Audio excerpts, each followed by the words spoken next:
فاستجاب له ربه فصرف عنه كيدهن إنه هو السميع العليم ثم بدا لهم من بعد ما رأوا الآيات ليسجننه حتى حين ودخل معه السجن فتيان قال أحدهما إني أراني أعصر خمرا وقال الآخر إني أراني أحمل فوق رأسي خبزا تأكل الطير منه نبئنا بتأويله إنا نراك من المحسنين قال لا يأتيكما طعام ترزقانه إلا نبأتكما بتأويله قبل أن يأتيكما ذلكما مما علمني ربي إني تركت ملة قوم لا يؤمنون بالله وهم بالآخرة هم كافرون واتبعت ملة آبائي إبراهيم وإسحاق ويعقوب ما كان لنا أن نشرك بالله من شيء ذلك من فضل الله علينا وعلى الناس ولكن أكثر الناس لا يشكرون يا صاحبي السجن أأرباب متفرقون خير أم الله الواحد القهار ما تعبدون من دونه إلا أسماء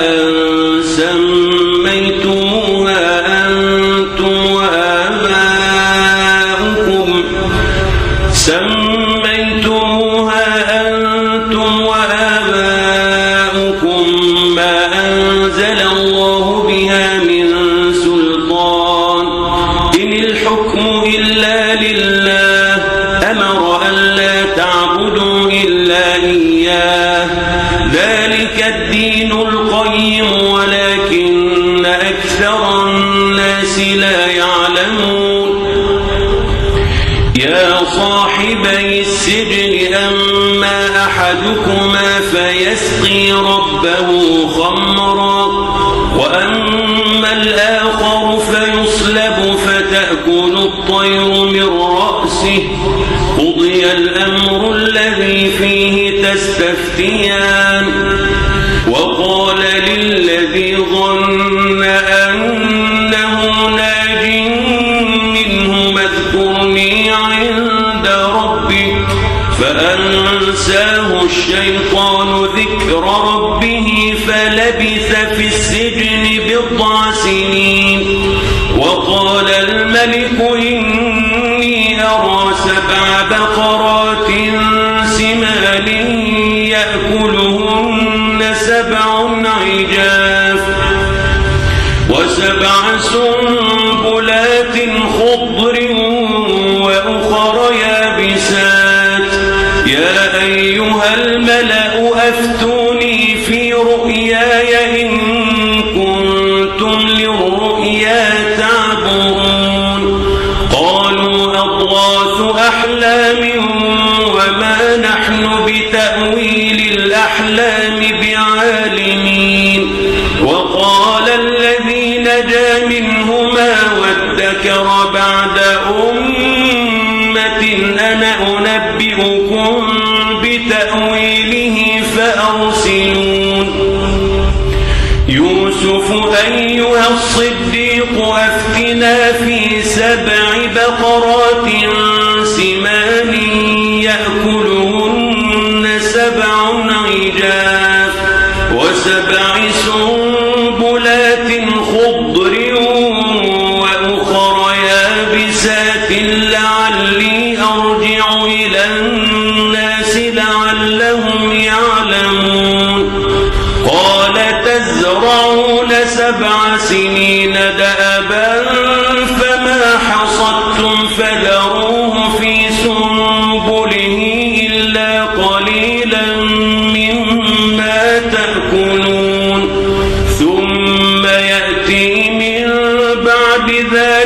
سبع شداد يأكلن ما قدمتم لهن إلا قليلا مما تحصنون ثم يأتي من بعد ذلك عام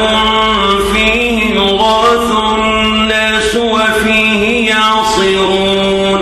وقال الملك ائتوني به فلما جاءه الرسول قال ارجع إلى ربك فاسأله ما بال النسوة اللاتي قطعن أيديهن إن ربي بكيدهن عليم قال ما خطبكن إذ راوتن يوسف عن نفسه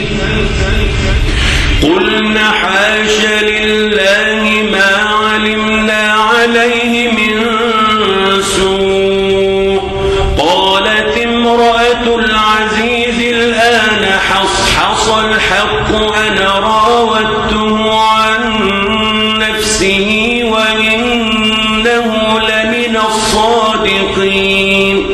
ذلك ليعلم أني لم أخنه بالغيب وأن الله لا يهدي كيد الخائنين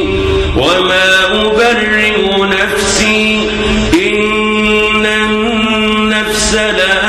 لأمارة بالسوء إلا ما رحم ربي إن ربي غفور رحيم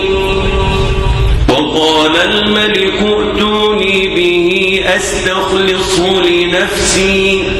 فلما كلمه قال إنك اليوم لدينا مكين أمين قال اجعلني على خزائن الأرض إني حفيظ عليم